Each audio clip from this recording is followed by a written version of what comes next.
The Bible Study Podcast, episode 450. Today, the Bible Study Podcast wraps up Matthew 20 and starts chapter 21.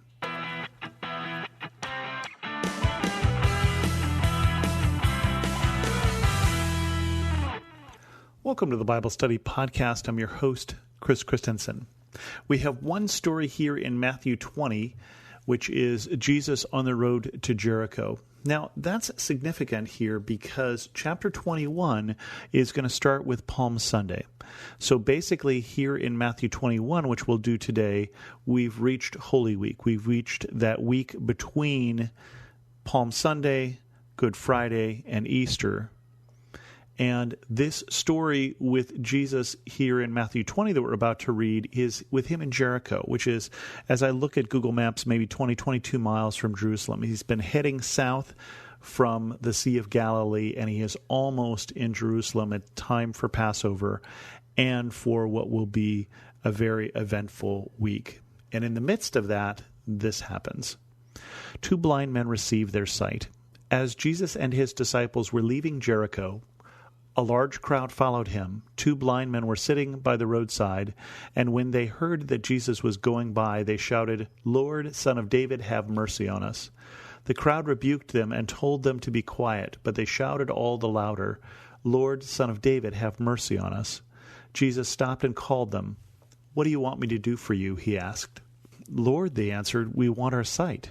Jesus had compassion on them and touched their eyes. Immediately they received their sight and followed him. Now, I found it interesting to put this in the context of Jesus literally has his sights turned on Jerusalem. He is heading towards Jerusalem to what he knows, what he's told the disciples now 3 or 4 times already, will be his death. His death and his resurrection, but he's talked to them about the fact that he's going to be turned over to the Jewish leaders and died. And that's what is in front of him, but he has time for this last miracle here in Jericho. And the crowd is rebuking these two blind men for making a fuss, which is interesting because they don't know it, but this is a last opportunity. If they'd been quiet like they had been asked to, they wouldn't have seen Jesus. They wouldn't have seen him probably ever, because Jesus wouldn't be coming back to Jerusalem. Jesus wouldn't be coming back to Jericho in this earthly ministry, and they wouldn't have a chance to follow him. But they follow him at this time when it's going to be parades, and then it's going to be rejection, and then it's going to be crucifixion and humiliation, and then it's going to be celebration and joy. We don't know how much of that they stayed around for. Did they follow him out of town? Did they follow him all the way to Jerusalem? It's not all that far. And what happens to them later. But it's interesting to see this story here in the midst of this week, or just before the beginning of this week, this beginning of Holy Week. Let's go here to Matthew 21 and start that week. As they approached Jerusalem and came to Bethphage on the Mount of Olives, Jesus sent 2 disciples, saying to them, "Go to the village ahead of you. At once you will find a donkey tied there, with her colt by her. Untie them and bring them to me. If anyone says to you, 'Say that the Lord needs them,' and he will send them right away." This took place to fulfill what was spoken through the prophet. "Say to your daughter Zion, see, your king comes to you, gentle and riding on a donkey, and on a colt, the foal of a donkey." The disciples went and did as Jesus had instructed them. They brought the donkey and the colt and placed their cloaks on them for Jesus to sit on. A very large crowd spread their cloaks on the road, while others cut branches from the trees and spread them on the road. The crowds that went ahead of him and those that followed shouted, "Hosanna to the Son of David! Blessed is he who comes in the name of the Lord! Hosanna in the highest heaven!" When Jesus entered Jerusalem, the whole city was stirred and asked, "Who is this?" The crowds answered, "This is Jesus, the prophet from Nazareth in Galilee."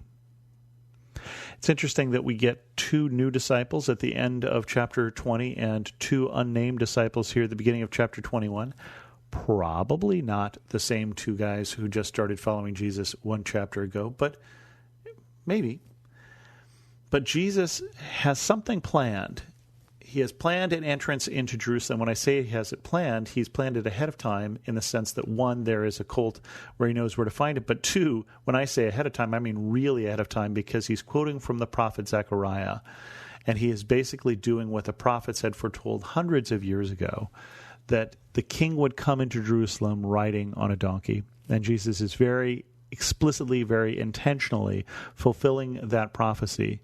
Now, what their version of a king will be quite different from what they expect.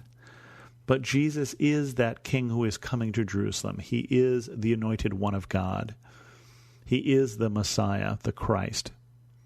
And so he is coming into Jerusalem, and he's coming in triumph. He's coming in celebration. Crowds, maybe some of those same crowds that were following him from Jericho are still with him, or they're crowds that came out because Bethphage on the Mount of Olives is where Mary and Martha and Lazarus lived. And so maybe there are people who remember that Lazarus was raised from the dead. The fact that he happens to start his Palm Sunday journey from that place is significant, because that's the last time he was in Jerusalem, I believe, was when he had performed that miracle. And so as he's coming in, people who have been following him maybe just for a day or maybe for 2 or 3 years now are coming ahead of him. They're spreading their cloaks on the ground.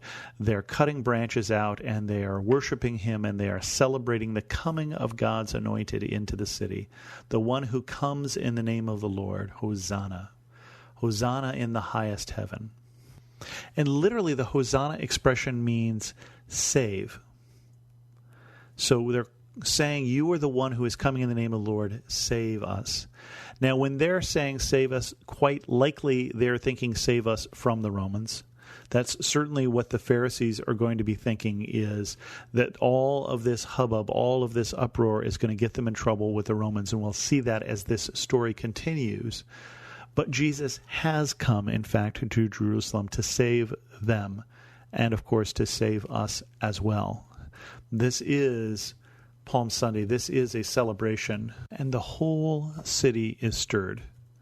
Everybody now has heard that Jesus is here, and what will he do? And Jesus does not necessarily what they expect, which is drive out the Romans. Instead, his first stop is the temple. It continues, Jesus entered the temple courts and drove out all who were buying and selling there. He overturned the tables of the money changers and the benches of those selling doves. It is written, he said to them, my house will be called a house of prayer, but you are making it a den of robbers. The blind and the lame came to him at the temple, and he healed them.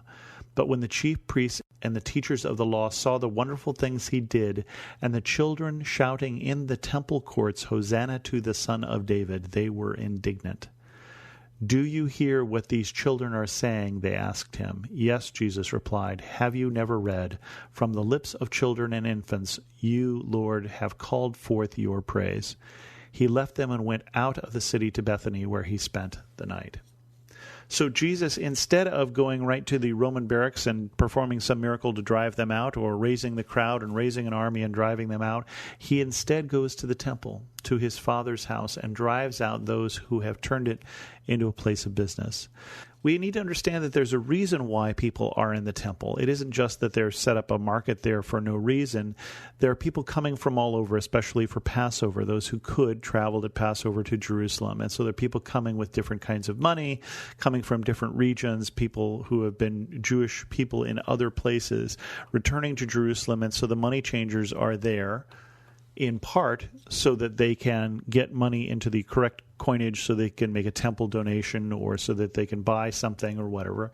It is a service, but it is a service that's gotten a little out of hand. From what Jesus says, they're skimming more than a little off the top here. They're not just performing a useful service, they're cheating people, or at least that's the implication. And the reason why there are people who are selling doves is, again, that there are people who have to come and make sacrifices.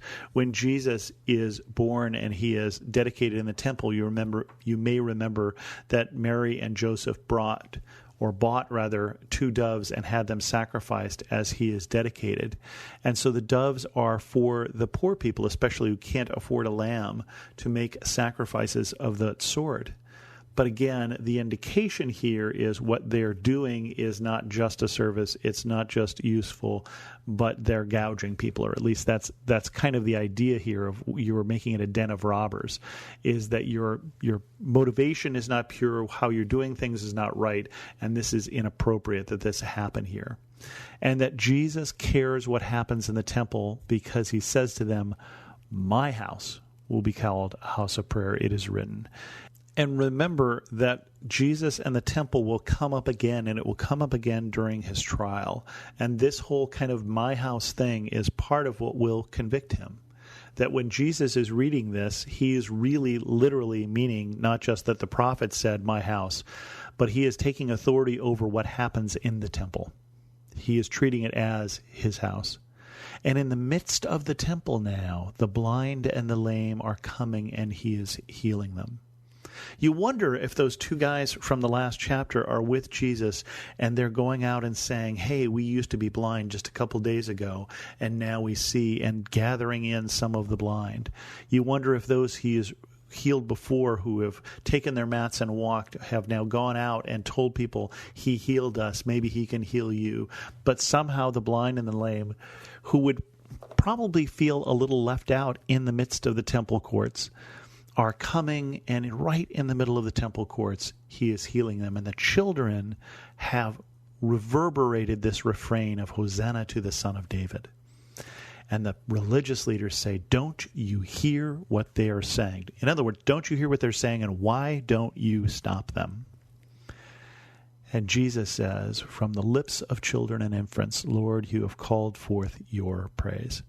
The praise of God, remember, is what he's talking about. Again, he is associating himself, and it will come very clear this week. This week, he will take off all of the blinders, and he will make his claims clear. That when you are praising him, you are praising God. That when you are saying that this is God's house, you are saying it is his house. And that is where we will end this episode of the Bible Study Podcast. If you have any questions, send an email to host@thebiblestudypodcast.com, or better yet, leave a comment on this episode at thebiblestudypodcast.com. You can follow me on Twitter, Pinterest, or Instagram as Chris2X. And as always, thanks so much for listening.